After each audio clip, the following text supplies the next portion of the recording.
Prabhuji? Yes, Prabhuji. Can we start? Krishna devotees, Dandavat Pranam. Welcome to Nityam Bhagavata Sevaya. Today we are very fortunate to have the association of His Grace Kaustubh Ramanuja Prabhu, who will be sharing the nectar from Srimad Bhagavatam, Canto number 6, chapter number 1, sloka number 41. Prabhuji, over to you, Prabhu. Yes, Prabhuji. Thank you.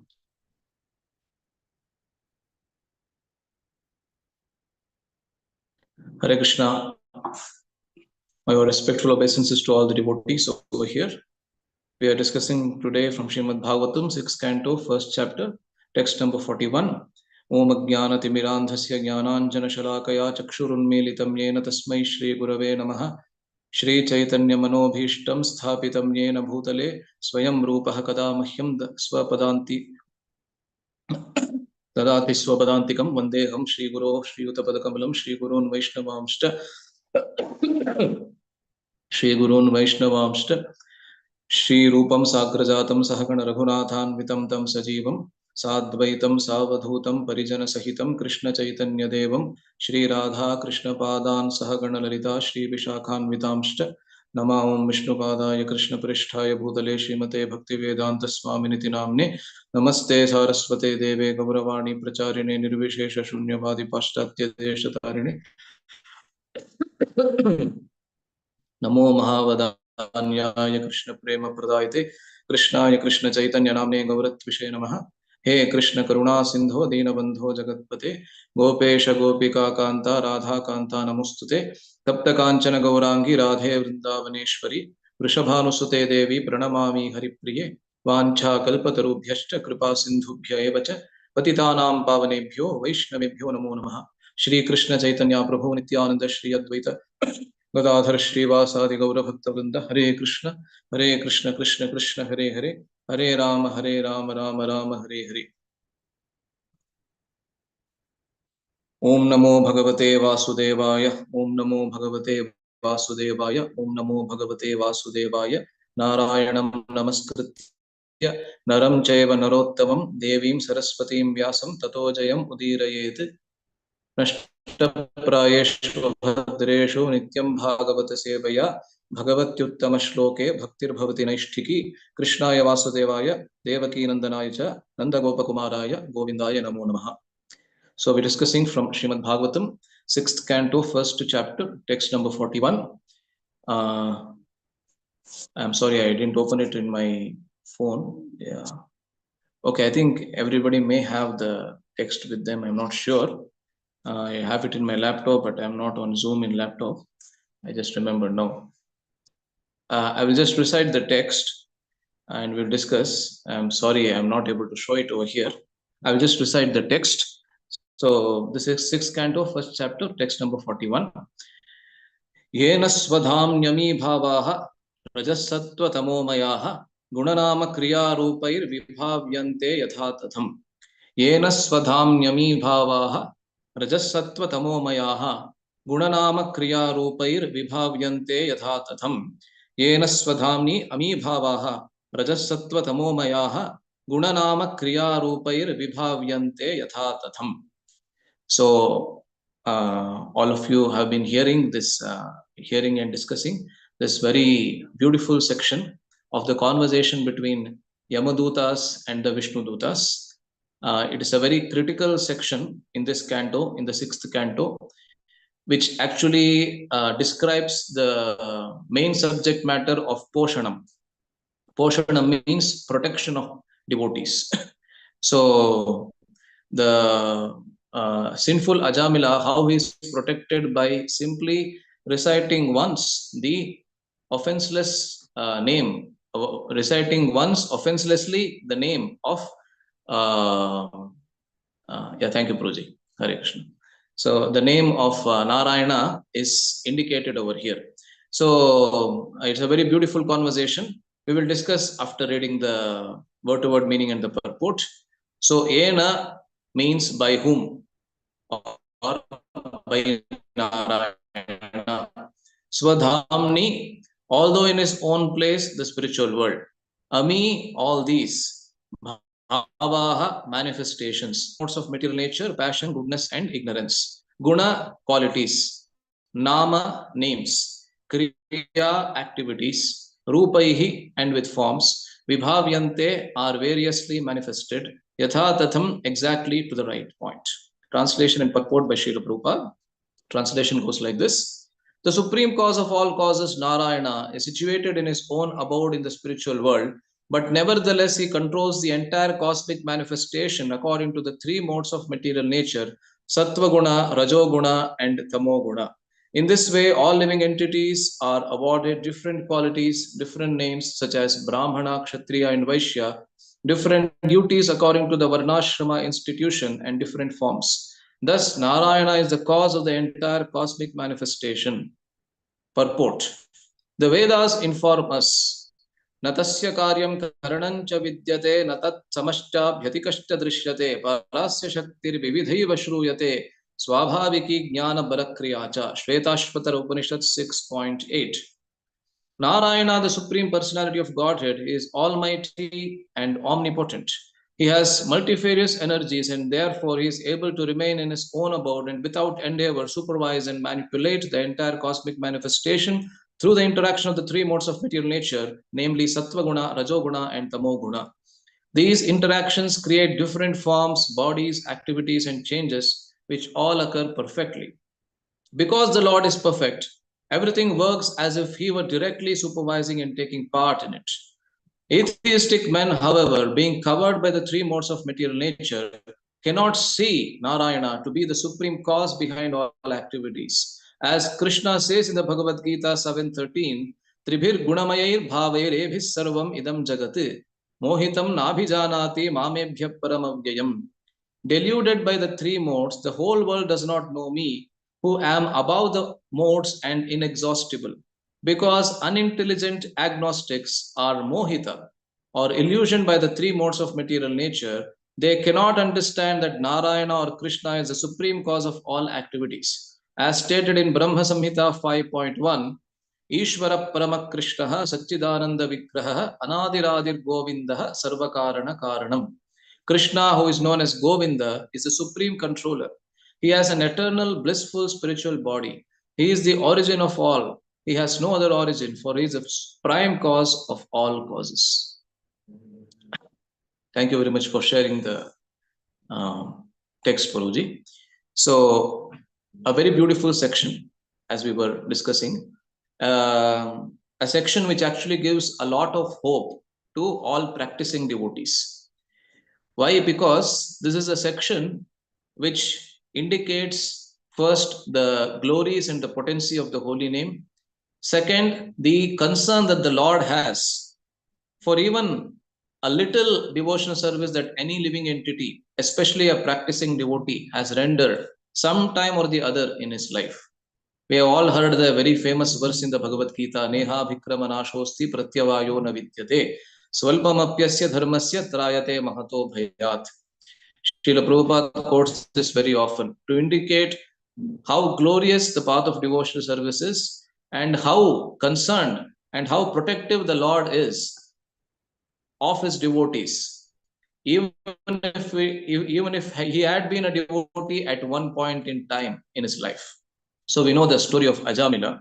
I don't need to repeat that. All of us are very well conversant with that.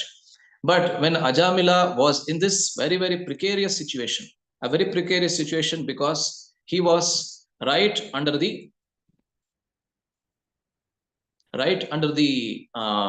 nose of the Yamudutas. The Yamudutas were there to catch him by his soul and take him to the court of Yamaraj. But astonishingly, the Vishnu Dutas also come over there. So when the Vishnu Dutas come, I will just give a very brief summary before discussing this verse. So in verse number 33, we see when the Vishnu Dutas come, because they wanted to protect Ajamila and they wanted to forbid the Yamadutas from taking Ajamila to the court of Yamaraj. So therefore the Vishnu Dutas come over there. But when the Vishnu Dutas prevent the Yamadutas from taking them towards the court of Yamaraj, the Yamadutas question them as to why they were preventing them. because they could understand, right, just because of the bodily composition or by the bodily beauty of the Vishnu Dutas, that they were not ordinary persons. All those verses we discussed. Kasya va kuta ayataha tasmadasya nishedhatha kim deva upadevaya yuyam kim siddha sattamaha. This is the verse in which the Yamadutas question Vishnu Dutas. Kasya va kuta ayataha. Kutaha means from where? From where have you come? And from whom did you get this instruction? Kasya means from whom did you get this instruction to forbid us or to prevent us from taking Ajamila to the court of Yamaraj? Kasmadasya nishedhata. And why are you engaging in this activity of preventing us? Kim deva upadevava. Are you demigods? Are you gods or are you demigods? Deva means gods. Upadeva means demigods. Or it can also be translated as Devatas and Upadevatas. So the demigods and the assistants of the demigods. Yuyam kim siddha sattama, or are you perfected beings? The 8 kinds of siddhis that Prabhupada often highlights in his purports, beginning with Anima, Laghima, Prapti, Prakamita, all these 8 kinds of siddhis. Patanjali discusses them in his Yoga Sutras. So, are you perfected beings because of which you have such beautiful bodies and you are talking so mesmerizingly? He asks, the Yamadutas ask the Vishnu Dutas.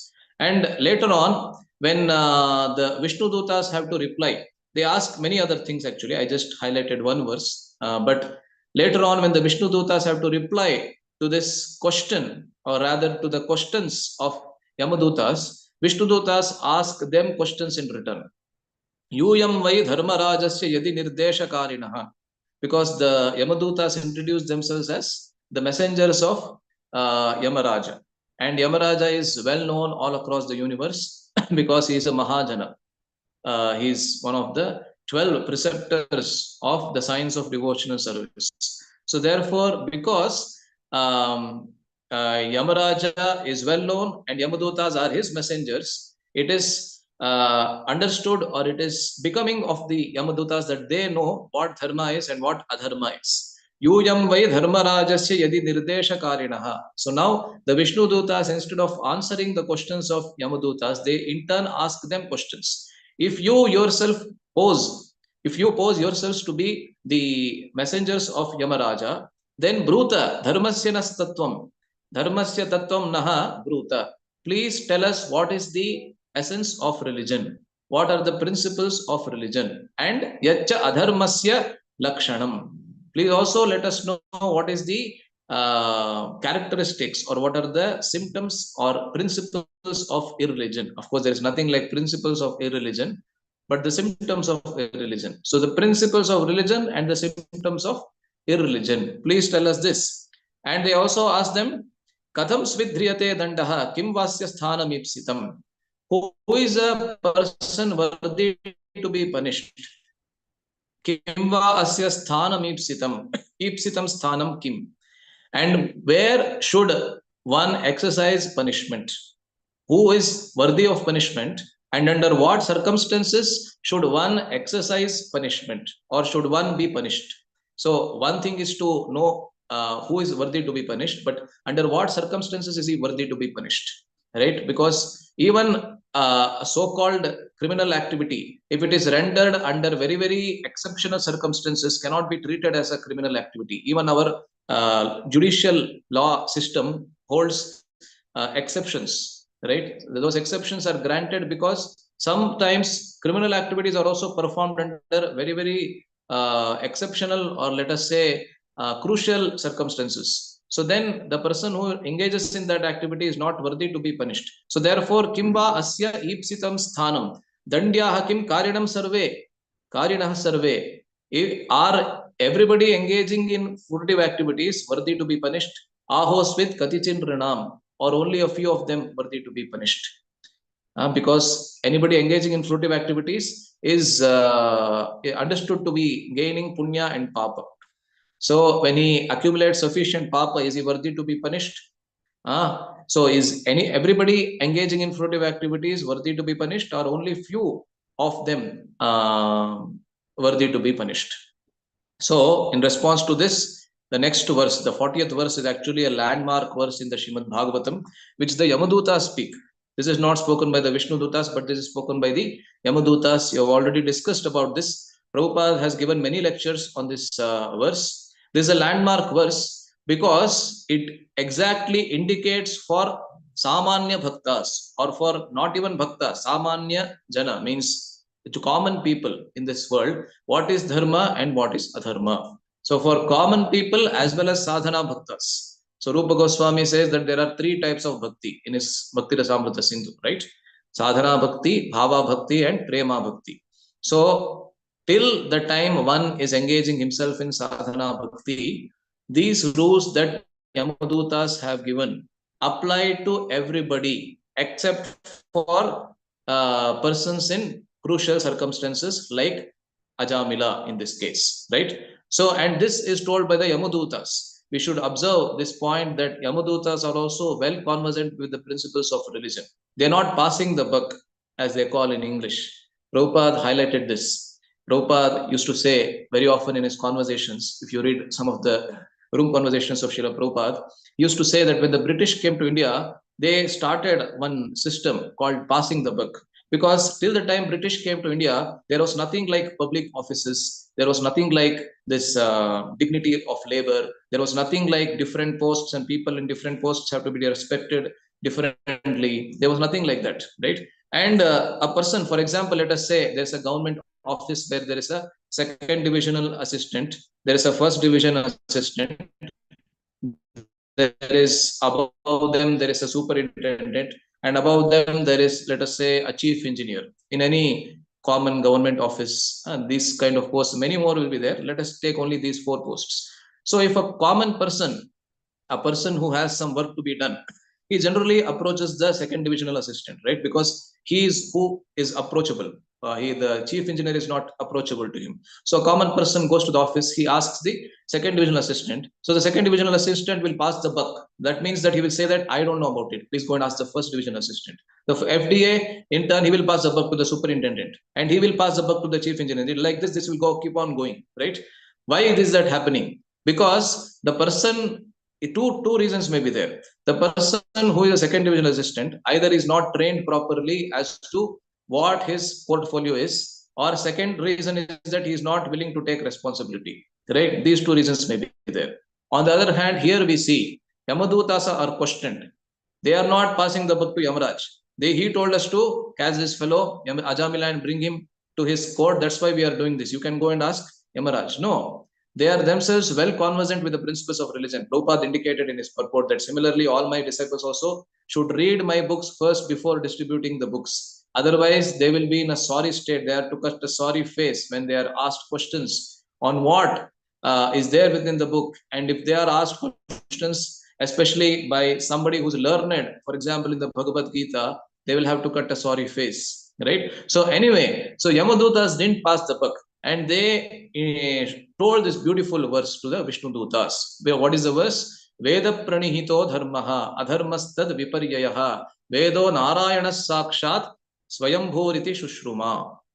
It's a very landmark verse in the Srimad Bhagavatam, because it indicates, as I said, the principle of religion and the principle of irreligion, or the symptom of irreligion. So Veda pranihito dharmaha, that which is indicated or that which is resolved or that which is prescribed by the Vedas is actually dharma. Veda pranihito dharmaha means that which the Vedas prescribe, that do this, that is dharma. So the Vedas say yama and niyama. Yama means the don'ts and niyama means the do's, right? Just like in Krishna consciousness movement, we have the don'ts like no meat eating, no illicit sex and all of that. And the do's like chanting Hare Krishna Mahamantra, all the 64 limbs of devotional service that Rupa Goswami has given, and the minimum that Srila Prabhupada has implemented in his morning program, all these are do's, right? So Veda Pranihito Dharma is pramana that the Yamadutas are giving, because they are well conversant with the principles of religion. So they are saying, if I have to discuss with you, that means the Yamadutas have to discuss with the Vishnu Dutas, they need a common pramana to discuss something, right? Just like within India, if anybody needs, if two parties have some fights between them, then they need to go to the common judicial court. And if both parties have to fight in the court, both of them have to accept the Indian judicial system, right? The Indian Penal Code, IPC, whatever they call it. Without accepting that, they cannot, fight in the court. They need to accept that. Only then they can fight in the court. So similarly here, if Yamadutas have to discuss or argue with the Vishnudutas, both the parties need to accept a common pramana. So what is that pramana? The Yamadutas are saying Vedaha, Veda pranihitaha dharmaha. That means what the Vedas indicate as do's and don'ts. That is dharma. Veda pranihita tad viparyayo eva dharma adharmayoho swarupam. So what is the dharma swarupa? The nature of dharma, Veda pranihitaha. What Veda says, that is dharma. Tad viparyaya means opposite of that is adharma. Right? So this is a very basic requirement for anybody who proclaims himself to be a follower of Sanatana Dharma. Because for every Sanatana Dharmi or for every follower of the Sanatana Dharma, his ultimate pramana is the Vedas. Right? Ultimate pramana are the 4 Vedas only. So this is accepted by everybody within Sanatana Dharma. So Veda pranahita dharmaha adharmaha tad viparyayaha. Next, now one may get a question that if Vedas proclaim, whatever Vedas proclaim, that is religion, and whatever Vedas forbid, that is irreligion, then our Vedas are also given by any normal human being? Are they also given by any general, man with the 4 defects? Because all the human beings are said to have 4 defects, which all of us have heard many, many times. Karana Patava means imperfect senses. And because of imperfect senses, we get into Brahma or illusion. And because of illusion, because of the tendency to get illusion, we commit mistakes or pramada. And because of pramada or because of the tendency to commit mistakes, we have the cheating propensity. We indulge ourselves in hiding the mistake. So that is vipralapsa.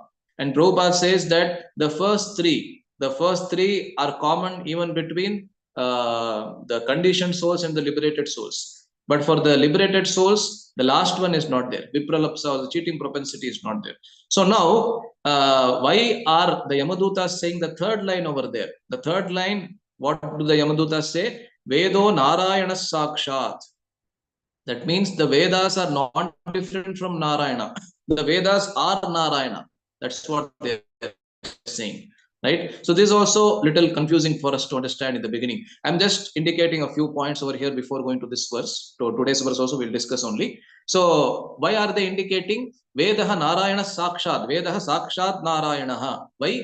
Because one may get a doubt that Vedas are also given by a human being. No, the Vedas are Apaurusheya.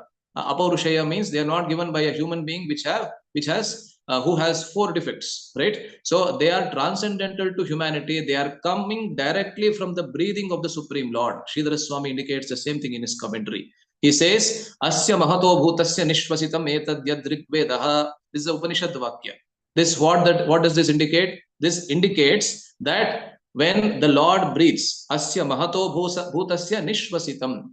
Shvasa means to breathe. Nishvasitam means to breathe again and again. So Nishvasitam means by the breath of Lord Vishnu, what comes out is Veda, right? So therefore, in order to eliminate the doubt that Vedas are not coming from any human being, Apaurusheya, na Paurusheyatva Ashanka, Sridhara Swami says. There is no doubt that any human being should have that Vedas are coming from human being, because Vedas are actually coming from the directly from the Supreme Lord.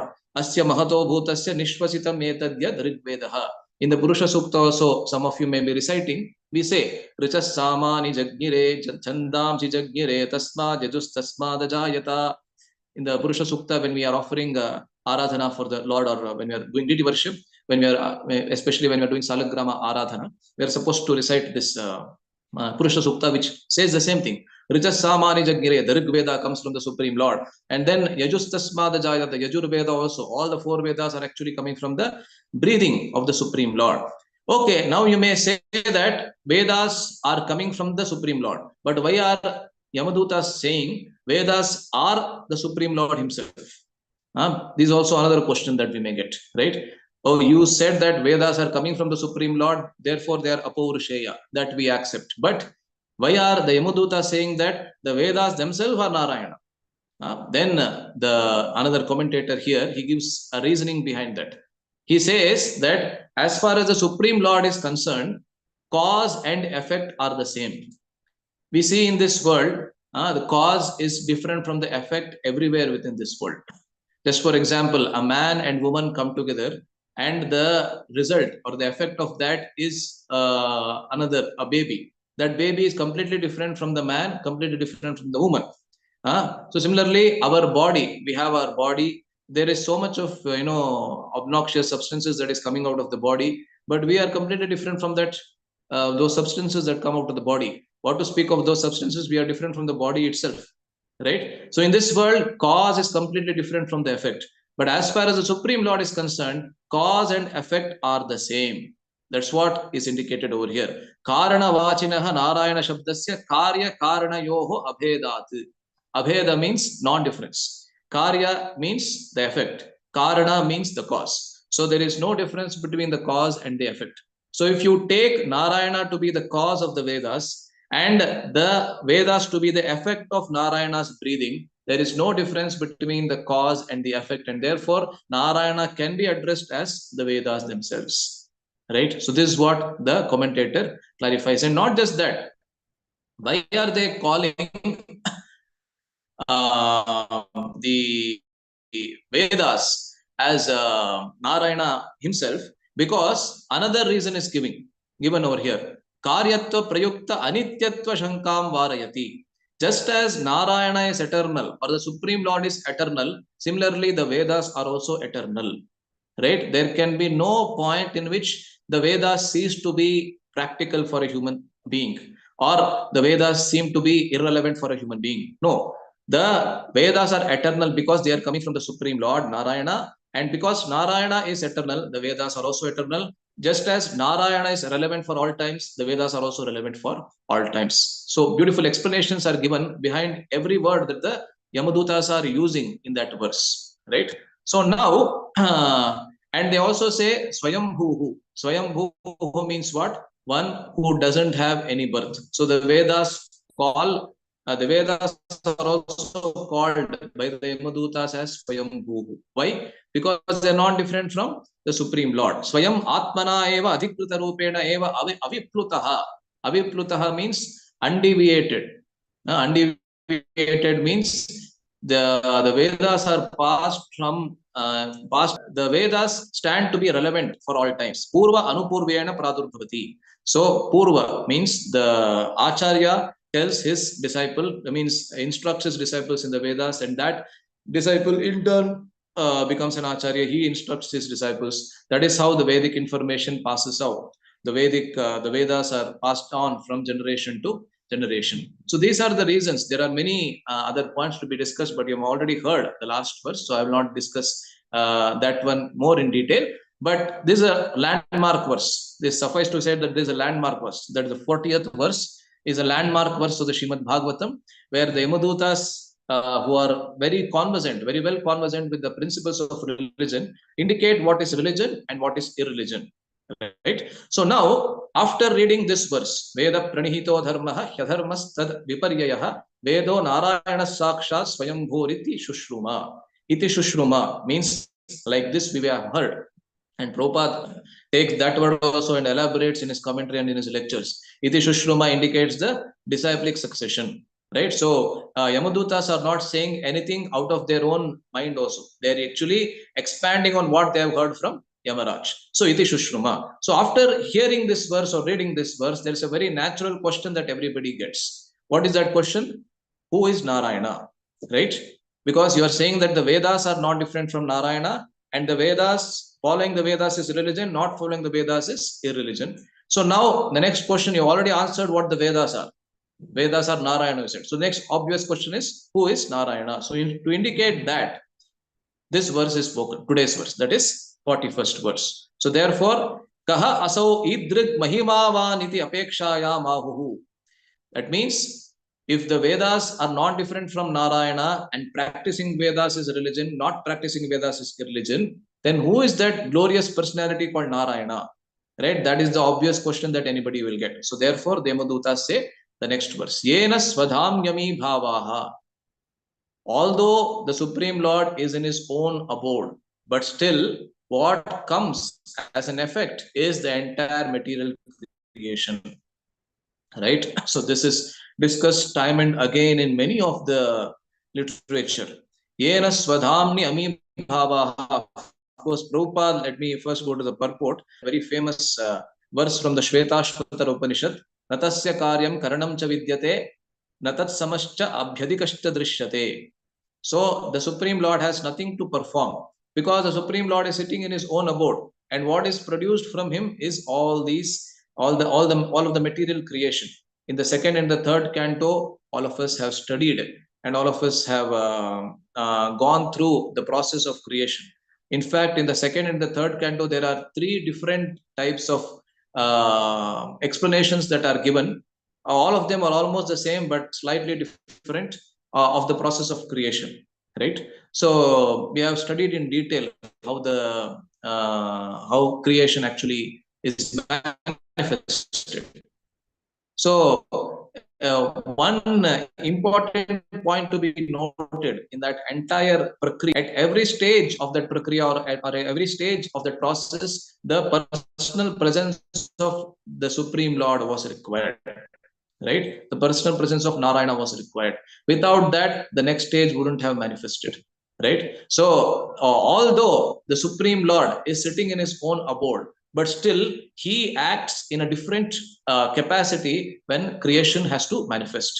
So, Prabhupada clarifies many points in this verse. So, just because the Supreme Lord is acting in this world doesn't mean that he is not present in his personal abode. Right? Even when Lord Krishna comes as Sri Chaitanya Mahaprabhu, not different from the personalities of Radha and Krishna, that doesn't mean that the Goloka Vrindavana gets emptied. There is no Supreme Lord over there. And Chaitanya Mahaprabhu is here, so Krishna is over here. And after 48 years, again, he goes back to the spiritual world. No, it doesn't act like that. It doesn't work like that. The Supreme Lord, even though he manifests his pastimes in the material world, still his eternal pastimes in the spiritual world go on. Then therefore they are called Nitya Leela. Nitya Leela means eternal. Right? So Yena Swadhamni means although he is in his own abode, but still Ami Bhavaha, Rajas Sattva Tamomayaha Bhavaha Vibhavyante. This entire material creation which is stemming from the three modes of material nature, right? The three modes of material nature are created from the false ego. The false ego is the root cause of the creation of the material world. The three modes of material nature come from the false ego, and from them come all the different forms of living entities, right? So, and even the human being is said to be predominantly in the mode of passion. That's how the process of creation in the second and the third cantos of Srimad Bhagavatam explain. Right? So, although the Supreme Lord is in his own abode, but still all this creation manifests from him. And he is in one sense not different from his creation also. Right? And from him comes the entire creation, and he himself is the creation also. This is also explained in many verses of the Srimad Bhagavatam. And the Supreme Lord doesn't have to endeavor like any layman, like all of us, to create something. If we have to create something, for example, if we had to create this temple, it will involve the endeavor of so many devotees for so many years, right? If you have to make a house, for example, we need to work hard for so many years, only then can something happen, right? But the Supreme Lord doesn't need to endeavor, he just desires. This is explained so beautifully in many of the Upanishads. Because the subject matter at hand is that of Narayana, in the Narayana Upanishad, it is very beautifully explained, which is very easy to understand also. Atha Purushoha Vai Narayano Kamayata Praja Srijayeti. This is the first line of Narayana Upanishad. It very beautifully explains how Narayana manifested the creation. So, how did he manifest? Atha Purushaha, there is Narayana. Atha Purushoha Vai Narayanaha. So, that Purusha called Narayanaha, Akamayata. He desired. What did he desire? Prajasrijeya iti. Let me create, let me expand myself, or let us say, let me create the living entities. Srijana means to the process of creation. So let me create the living entities who will be my own parts and parcels. Mamayavamsho jiva loke jiva bhuta sanatanaha. So let me create the living entities. It just desired, and let me create this world. It just desired, and it happened. That's it. So atha purusho havai narayano kamayata praja srijayeti narayanat prano jayate. So how did it happen? He is giving the entire sequence. Narayanat pranaha. First came the prana of the living entities. Manas sarvendriyani.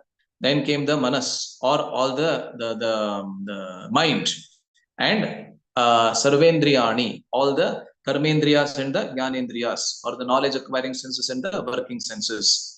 Manas sarvendriyani cha kham vayu jyotirapa prithvi vishwasya dharini tapancha mahabhutas. So it is not necessarily exactly in this order only, because the Bhagavatam gives a different order. We are well conversant, but all this happened just because of the intention or because of the desire of Narayana. Manas sarvendriyani cha kham vayur jyotirapa prithvi vishwasya dharini Narayanad Brahma jayate, Narayanad Rudro jayate, Narayanad Indro jayate. All these demigods, they are actually coming from Narayana. Brahma, Rudra, Indra, all of them are coming from Narayana. Narayanad Narayanadeva samutpadyante, Narayane pravartante, Narayane praliyante. So all these are coming from all the demigods, the 33 crores of demigods. There is a calculation for that also. Why do we say 33 crores of demigods? So there are 33 prominent personalities, and each of them have 1 crore assistants. And therefore we say 33 crore of demigods. All of them are actually coming from Narayana.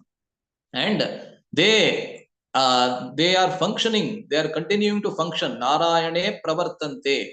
They are continuing to function because of Narayana. And when the creation has to, when the pralaya time comes, when the creation has to subside, that time they all merge vapas.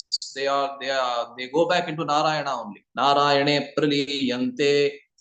Like this, the entire Narayana Upanishad explains how the entire creation is stemming from Narayana. And how did it all start? Because of the desire of Narayana. Right? So Narayane pravartante, Narayane praliyante, Adha Purusho Havai Narayana, like that it goes on. So anyway, so coming back to this verse, so this is actually indicating the same thing. So the Narayana, he sits in his own planet and he just desires everything happens. So yenas vadhamni ami bhavaha rajas sattva tamo mayaha.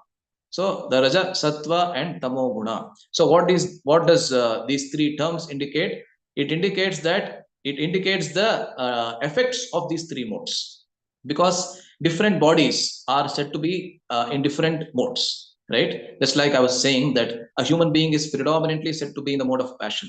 Although we generally say a Brahmana is in the mode of goodness, Kshatriya in passion, Vaishya in mixed modes of passion and ignorance, and Shudra predominantly in ignorance, but still a human being predominantly is in the mode of passion.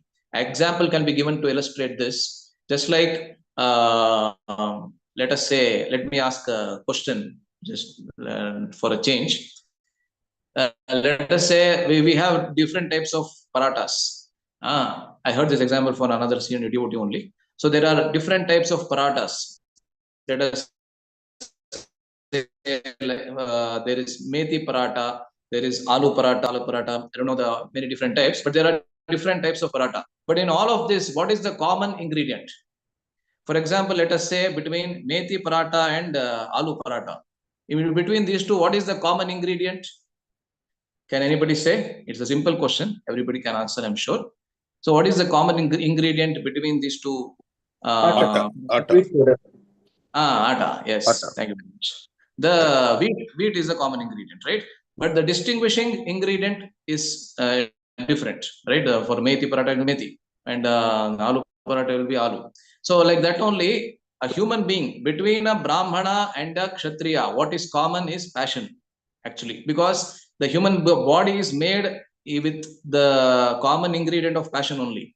But what is distinguishing factor is that a Brahmana, amidst that passion, he stays in goodness, but a Kshatriya, even in that passion, is even more passionate. That is the distinguishing feature, right? So Rajasattva Tamomayaha, that this verse indicates, that actually goes to show Raja Adi Guna Karyabhutaha. Karyabhuta means the effects of these gunas. Just like the animal bodies are said to be predominantly in ignorance. The Devatas body, on the other hand, they are said to be predominantly in goodness. However, the human body, which is in between these two, is said to be predominantly in passion. But amidst that, there are different gradations also. Just as Brahmana is predominantly in goodness amidst that passion, like that.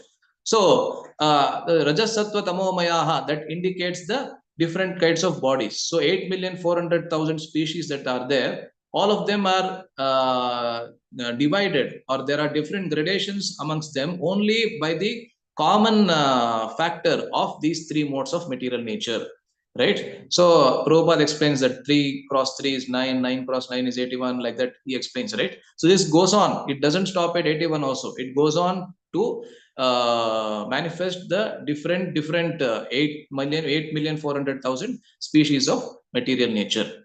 So next, the Yamadutas say, Gunanama Kriya Rupaihi. So what kind of creation is manifested from Narayana? First of all, the bodies of the living entities, they come from the body, from Narayana, right? And next, Gunanama Kriya Rupaihi. Guna means quality, Nama is name. Kriya is, what does that indicate? There, the commentator says, Tatra, and Prabhupada also indicates in translation itself, he explains one of the words like Nama. He says it refers to Brahmana, Kshatriya, Vaishya, Shudra, and all of that. So it is explained, Gunaha means Shantatva, Ghoratva, Moodhatva, Adayaha. Guna, the qualities, the different people are born, different living entities, not just human beings. Different living entities are born with different qualities.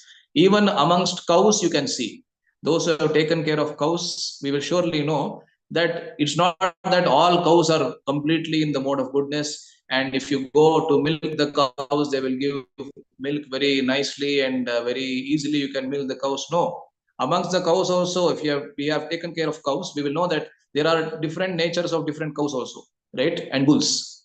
Some cows are very easy to rear, very easy to take care of them, but others are quite wild, right? And it is very difficult to milk them.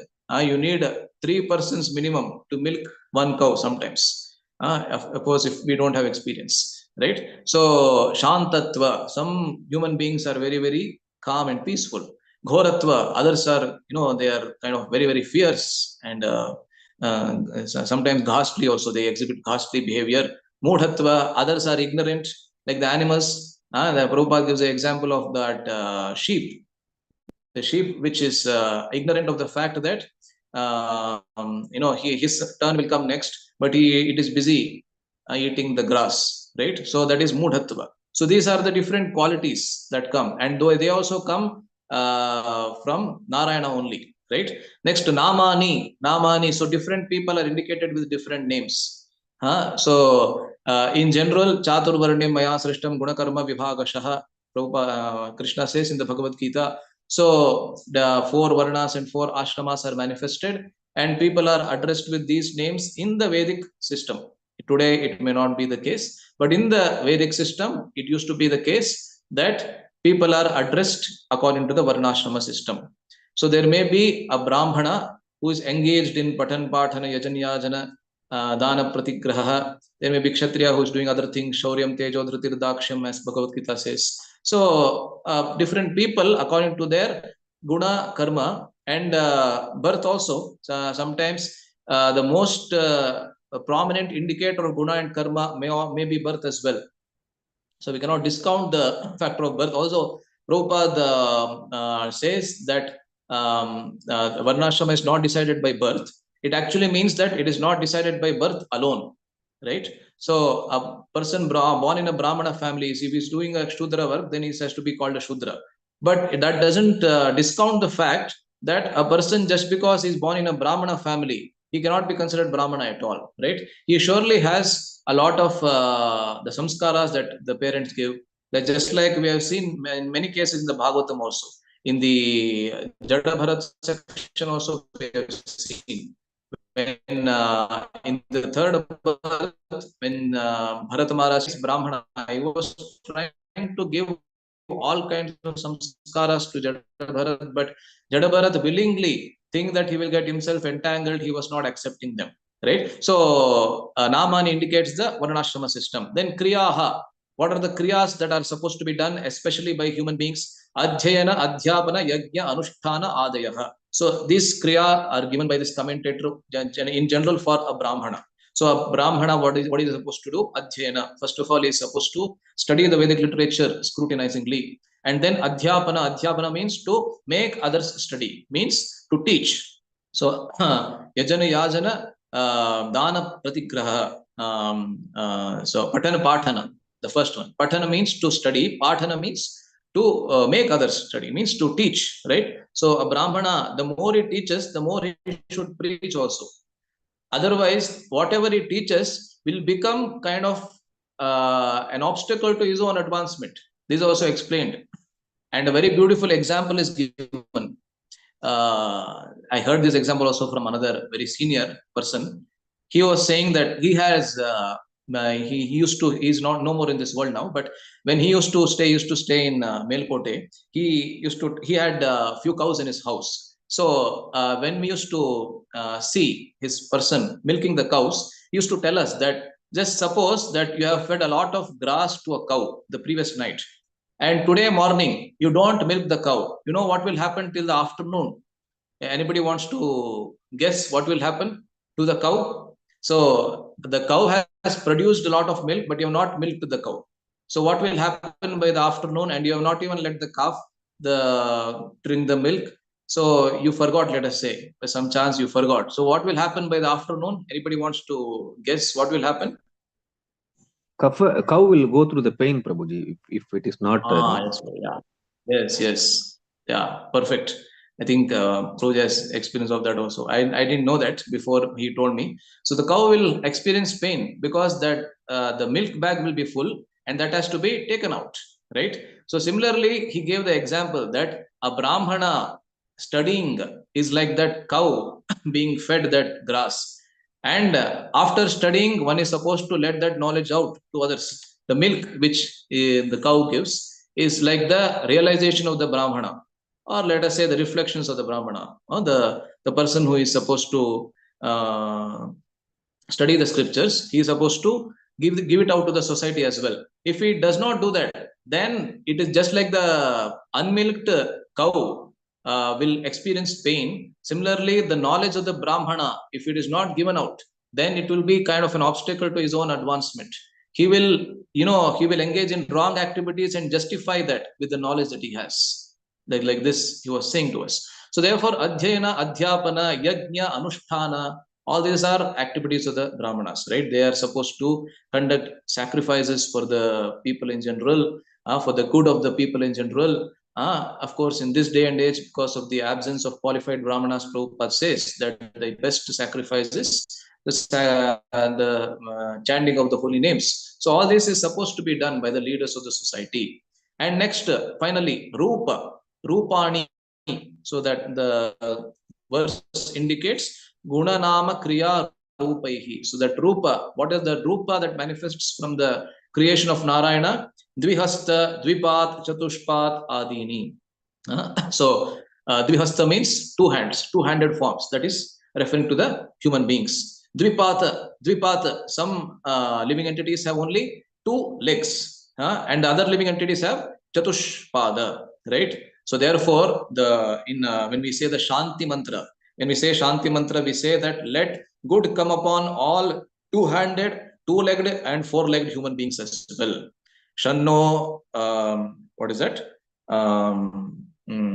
Tachayyoravrinimhe gatum yajnaya gatum yajnapataye दैवी स्वस्तिरस्तुनः स्वस्तिर्मानुषेभ्यः ऊर्ध्वं जिगातु भेषजं शन्नो अस्तु द्विपदे शं चतुष्पदे शन्नो अस्तु द्विपदे शं चतुष्पदे. Let good come upon all two-legged animals and good come even upon four-legged animals. This is what Sanatana Dharma says, right?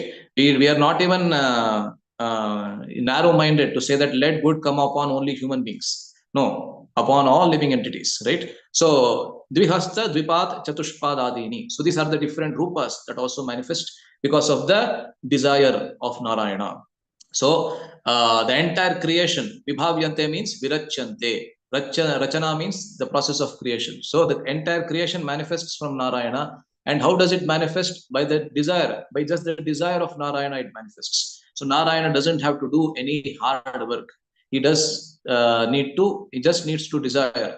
And by desire, the entire creation manifests. He is such a personality, such a great personality that just by his desire, the entire creation manifests. And the Vedas are non-different from that Narayana. And the Vedas, whatever they prescribe is dharma, and whatever they forbid is adharma. So what better definition of dharma and adharma do you need? That's what the Yamadutas are asking Vishnu Dutas. You see, the paradox over here is that the Yamadutas are giving such a wonderful description of Narayana, who is actually the master of the Vishnu Dutas.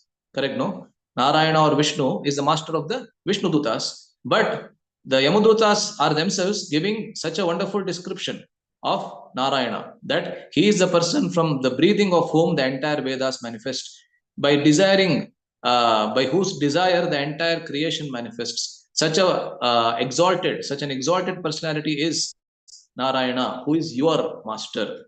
And if the Vedas are not different from Narayana, and the Vedas, whatever they prescribe is dharma, whatever they forbid is adharma, please tell us whether what we are doing now, this Ajamila, who has not done one single activity after he got in touch with the prostitute, which is dharmic, which is Vedic, which the Vedas have prescribed, and he has engaged in all sinful activities which the Vedas have forbidden, then what we are doing, that we are catching him and taking him to the court of Yamaraj, is this correct or not? Please tell us. So this is the reasoning of the Yamadutas, because they are not aware of the apad dharma, or they are not aware of the Vishesha dharma. So these are two different terms. So their Yamadutas have been completely educated by Yamaraja, right? We will discuss this later also, all those verses will come. The Samanya dharma is that Vedas have to be followed, and those who are not following the Vedas, they are worthy of punishment. This is a Samanya dharma. But there is Apad dharma also. Apad dharma means dharma under exceptional circumstances. Just like there is that's very, very famous story we have heard of that Brahmana, of the Rishi actually, who actually was sitting in the forest and meditating. The cow comes because it was chased by some thieves who wanted to kill the cow and enjoy its flesh. And he could have lied, but he didn't. He didn't say a lie. He showed where the cow is, right? Because he was not aware of the apad dharma. In apad dharma, you can lie, right? Even in the Mahabharata, when Yudhishthir Maharaj he hesitates to lie, it is explained by Vaishnava Acharyas that it is because of his hesitation that his chariot, which was actually floating a few feet above the ground till that time, it went and touched the ground because he hesitated to lie when Krishna asked him to lie. Of course, people outside will say that because he lied, it happened like that. But Vaishnava Acharyas say that because he hesitated to lie, it happened. Because apad dharma it comes under a different jurisdiction. Just like there is the Vienna Convention, all of us know, right? In the International Court of Justice, there is something called Vienna Convention and something else, I don't know the other name, where there is exceptional, what do you call that? Considerations are made, right? Exceptional grants are given or something like that, right? And then there's a third dharma which is called Vishesha dharma. Vishesha dharma means a dharma which directly connects the soul to the super soul, right? So the Ajamila section actually indicates that Vishesha dharma. It is a very, very rare and a very, let us say, a very exceptional circumstance even within the Srimad Bhagavatam, which indicates the Vishesha dharma of the living entity, because of which he was completely freed from the effects of all his sinful activities. Because he called out the name of Narayana without any offenses. There was not even a trace of any of the 10 offenses. And of course, the 11th offense, which is considered the mother of all offenses, which is inattention. right? So there was no trace of any of these 10 or 11 offenses in his chanting, and therefore he was protected completely from the order carriers of Yamaraj. So Prabhupada is quoting in the purport, the verse of 713 of Bhagavad Gita, where Krishna explains that the entire world is actually deluded by the three modes of material nature. Tribhir gunamayer bhavair ebhi sarvam idam jagat. Mohitam means it is deluded. So the living entity doesn't understand that he is deluded by all these three modes of material nature, which are actually coming from Narayana himself. And he na abhijanati means he doesn't understand that Supreme Lord Narayana is above these three modes of material nature, right? So therefore, the Yamadutas are highlighting over here that this world, which consists of the three modes of material nature, below the transcendental world where Narayana resides, and that Narayana is transcendental to the three modes of material nature, and therefore that Narayana, whatever he has given as the Vedic literature, is worthy to be followed, and whatever he condemns is to be rejected. And because Ajamila has done both wrong, he has not followed the Vedic injunctions, neither has he moreover, he has also done those forbidden activities which the Vedas prescribe as not to be done. So therefore, he is worthy to be caught and punished in the court of Yamaraj. So a few other points to be shared, but there is not much time. So I'd like to end over here. I'd like to thank everybody in this August forum for being attentive here to whatever I had to say. Thank you very much. Hare Krishna. Grantaraj Srimad Bhagavatam ki jai. Srila Prabhupada ki jai. Thank you very much, Prabhuji, Kaustubh Prabhu. It was a very nice class. I have some questions, but I would request the devotees to share their comments or reflections. Then I'll ask my questions. Yes, Prabhuji. Hare Krishna.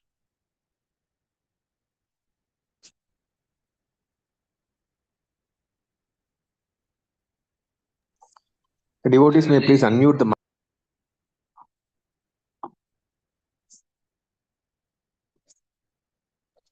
I'll ask question, Prabhu. I think I have no question coming up. So, Prabhuji, you mentioned about the apat kala dharma and vishesha kala dharma. Typically, I think we Vaishnavas, the challenges that we face with other relatives, especially if you are born in other sampradaya outside Vaishnava sampradaya, so they always quote Dharma Shastra, and they say that you are not following this, that, and all those things, and whatever the rules and regulation followed by Vaishnavas, they are under Vishesha Dharma, Prabhuji. How is that, Prabhu? Yeah. Thank you very much for this question. There are different adhikaras for different living entities. Adhikaras means what they are qualified for. So generally, if you see, even in the Vedic scriptures itself, in the Vedic paradigm itself, we see that, for example, let us take a Dharma Shastra. For example, Mahabharata. Mahabharata is said to be a Dharma Shastra. So here in the Mahabharata, what is I actually have I don't know if I can find it right now. I have a kind of a table that I had made long back from what I had heard from another senior devotee on what is the general instruction, what is the goal, and like this, there are some 3 or 4 parameters of Mahabharata, Bhagavad Gita, Srimad Bhagavatam, and Chaitanya Charitamrita, like this. So now, whatever I remember, I will just say. So now there are different adhikaras for different living entities. Adhikaras means, as I said, what they are qualified for. Now, for example, a layman in this world, he is qualified for just the Samanya Dharma. Samanya Dharma, as we indicated, is the common principles of religion. So for him, there is a Dharma Shastra like the Mahabharata. So what is the common instruction of Mahabharata? Follow Varnashrama Dharma, right? Follow Varnashrama Dharma.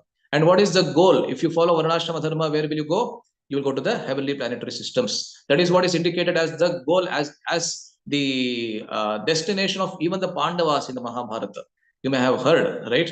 Even the Pandavas, they first go to hell and then they go to the heavenly planetary systems. There is, as if there is nothing more or nothing above that. So that is what is indicated in the Dharma Shastras. The Dharma Shastras, the common instruction is that follow Varnashrama, and then the goal is to go to the heavenly planetary systems. And what does it reject? The Dharma Shastras reject sinful life. So that is a common understanding that sinful activities should be prohibited. All these 4 sinful activities that we also have, that is common between us and any other follower of Sanatana Dharma. Right? If he is a follower of Sanatana Dharma, he should practice these 4 principles. No meat eating, no illicit sex, no intoxication, no gambling. This is common between us. So now let us take a scripture like Bhagavad Gita, which is a Bhakti scripture. Even amongst the Bhakti scriptures, there are different gradations. So now Bhagavad Gita is a general Bhakti scripture, which is accepted by everybody. Today there is a lot of talk on the Bhagavad Gita, but Bhagavad Gita remains to be a Bhakti scripture, which is actually accepted by everybody who is following the path of Bhakti. So now we have come from the adhikar of being born as a common human being to one who is practicing Bhakti as a human being. Right? So for a common human being, his adhikar remains only the Dharma Shastras. But for one practicing Bhakti, his adhikar changes. His adhikar is now higher. For example, in the Bhagavad Gita, what is the common instruction that Krishna gives in the entire Bhagavad Gita in the terms of Vishwanath Chakravarti Thakur is Pradhani Bhuta Bhakti. Pradhani Bhuta Bhakti means a bhakti which is predominant. So if a bhakti is mixed with karma, but bhakti is predominant over there, then it is called karma mishra bhakti, which is Pradhani Bhuta Bhakti. Similarly, bhakti mixed with jnana, but bhakti is predominant, then it is called Pradhani Bhuta Bhakti. Right? If jnana becomes prominent, it is called something else. But the general instruction that Krishna gives in the Bhagavad Gita is Pradhani Bhuta Bhakti. And what is the goal of that? You will go back to Vaikuntha, or you will go back to the spiritual world. And what does it reject? It rejects demigods worship. In many verses of the 7th chapter we have seen, right? And all of those verses. So Bhagavad Gita rejects demigods worship, because that demigods worship is generally done by people who have Dharma Shraddha, or people who have faith in the Dharma Shastras. They worship the demigods, not the people who have faith in the Bhakti literature. Right? And what is the crescendo of Bhagavad Gita? The crescendo of Bhagavad Gita is Shuddha Bhakti, right? Which Krishna tells in the last 2 verses, Sarvat Guhyatamam Bhuyaha, and he says, Manmana Bhava Madbhakto and Sarva Dharman Parityajya. Now, if we come to Srimad Bhagavatam, which is an elevated scripture than the Bhagavad Gita as far as Bhakti scriptures are concerned. Now, what is the general instruction of Srimad Bhagavatam? It is Shuddha Bhakti mixed with karma. Even though the karma proportion or the jnana proportion may be very, very less, Bhagavatam condemns that right at the beginning. Dharma projita kayatavotra paramo nirmatsaranam satam. Right? So, the Bhagavatam, the common teaching of the Srimad Bhagavatam is Shuddha Bhakti. And what is the goal? The crescendo of Srimad Bhagavatam is in the 10th canto, which is Vraja Bhakti. Right? So, and what does it reject? It rejects anything less than Shuddha Bhakti. Anything less than Shuddha Bhakti is rejected. Even Pradhani Bhuta Bhakti is rejected in Srimad Bhagavatam. So, why am I saying all of this? Is because people with different adhikar have different scriptures that they have to follow. It is not that a person with Bhakti adhikar will still follow the Dharma Shastras, because he will be cheating himself by doing that. And moreover, Krishna never says that one with everybody with all adhikars should read the same thing, should follow the same different scriptures. As just for example, as I said, a person, a layman, can follow the Mahabharata, the teachings of the Mahabharata, which are just the basic tenets of dharma. But a person who is following Vishesha Dharma, like Bhakti, who has come to the Bhakti path, then he will, it's not that he will not follow the Dharma Shastras, but he has something better to follow. And therefore, some of the things that he may be doing may appear to be contrary to the Dharma Shastras. For example, I'll just end with this example because it's late. For example, some of the devotees in our movement, they may not be doing Shraddha ceremony, for example, right? They may not be doing the Shraddha ceremony, and yet others they may be doing also, right? So those who are not doing, is it that they are going against the Dharma Shastras? No. Why? Because anybody who comes in touch with the path of bhakti, who is following the path of bhakti sincerely, seriously, and without ulterior motives, he is actually getting the results of following all the Dharma Shastra just by following his path of bhakti, right? Yasyatma, what is it? Devarshi Bhuta Tatranam Pitranam. That verse in the 11th canto which Srila Prabhupada used to quote very often. All his debts for all other living entities are vanquished just by following the path of bhakti. So a person who comes to the path of bhakti, he doesn't need to perform everything that a person with a karma shraddha does. But he still does sometimes, only because of loka sangraha purpose. Loka sangraha means to teach the people in general the path of the true path of dharma, right? So the not true path means the general tenets of dharma, because the common people who see him should not misunderstand him. So therefore he does that. But sometimes you may find them going against those principles also, just like Jada Bharata. He was not following even the basic tenets of cleanliness, what to speak of religion, right? So we need to understand this. So what can we say to them is that we can, from our side, we also have a responsibility towards the society. So this is very important. I just discussed this for 1 minute and so when we are, especially for householders, right? So there may be certain things that the entire society is doing, just like, as I said, the Shraddha ceremony.